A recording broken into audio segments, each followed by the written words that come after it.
Hi, today I'm going to talk about the 5 mistakes that I made as a beginning wig wearer. Won't you join me?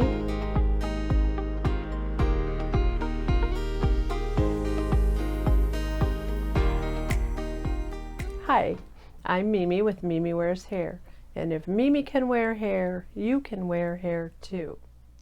Today I'm going to talk a little bit about 5 of the mistakes that I made as a new wig wearer. Now, I've only been wearing wigs for probably the past 4 months or so, and the beginning of that was during the stay-at-home order for the COVID-19 pandemic. So I had a lot of practice and did some research and determined that wigs were going to be the best solution for me. So my first big mistake was not understanding my measurements. I mean, it's easy enough to do what they tell you, and I had researched a lot of different websites and influencers that told you how to do it, and I did, and pretty consistently across the board I got the same numbers, but the numbers were telling me 2 different things. Part of my numbers had me at an average and part of my numbers had me at a large. So I didn't know which way to go. I ordered my first wig and I ordered a large, and of course it didn't fit. I was very frustrated, and I put it back in the box, and she sat on the shelf for 2.5 months before I even decided to look at her. I tried to do a couple of things to her, and I'll link to that video here so you can watch that. I wear her now, but I was really depressed about her because she was my first wig and I wanted it to work, and it didn't. So I measured my head according to everything I could find, and I still didn't have the answers I needed until recently when I came across Sister Wigs and watched a video that she had on YouTube about taking your measurements. And she stated in that video that there's a measurement that everybody is doing incorrectly. So once I did it the way she said to do it, everything made sense. And pretty much now I know I'm an average and not a large, even though my circumference tells me I am, but everything else points me to an average. So I can let the straps out a little bit, and if I need to add some elastic, I'm not afraid to do that if the wig cap is too tight. But for right now, everything I have, when I'm wearing my velvet wig grip, works for me. But it's important that you understand your measurements and you get those correct right from the start so you don't have the same problem I did.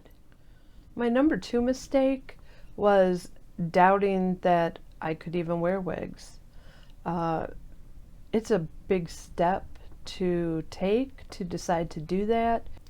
But as with learning anything new, it's a matter of trial and error. So you just kind of have to go with the flow and work through the problems, whether it be a sizing thing or an itchy thing, or just that uncomfortable beginning feeling of having something strapped to your head, because pretty much that's what it is.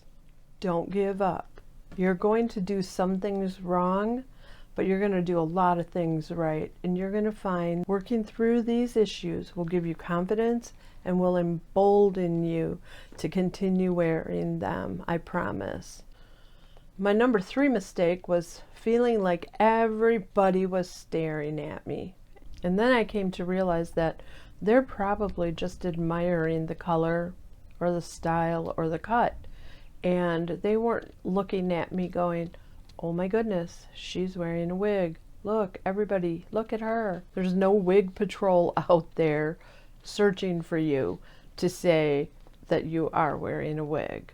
Now, if you wear a wig, you might start looking at other people wondering, but it's not like the everyday person who doesn't wear wigs is all of a sudden going to notice. If you run into somebody you know, you can tell them as little or as much as you want and share with them your journey when you want to. Don't worry what other people say, and if they give you a compliment, just say thank you. You don't have to explain anything unless you want to. The fourth mistake that I made was having gas. Now, if you don't know what gas is an acronym and stands for Gear Acquiring Syndrome. So I thought I should have every accessory and tool because I saw other people using it, so it would work for me too, right? Wrong. Many things didn't even work for me. One of them, which wasn't very expensive, but I'm going to tell you how ridiculous it was a wig cap. So I ordered wig caps in bulk, and when I got them, wig caps don't even fit on my head. So I have 36 wig caps that I can't use. Now, granted, I could sell them on Marketplace, Facebook Marketplace, or someplace, I don't know, a rummage sale, I don't know. But how ridiculous is this? You buy something you don't even know works for you and you get 36 of them. It's crazy. Just use your common sense, which apparently I don't have any of, and just start with the basics and go from there. You can add accessories and tools as needed. So the fifth mistake I made, for me, I wish I would have done it sooner. I wish I would have thought about it sooner. And I feel like it happened at the right time for me because we were ordered to stay home. So I had almost 3 months to practice and become accustomed and acclimated to wearing the wig. So if you're contemplating wearing wigs, the one thing I can tell you is to just do it.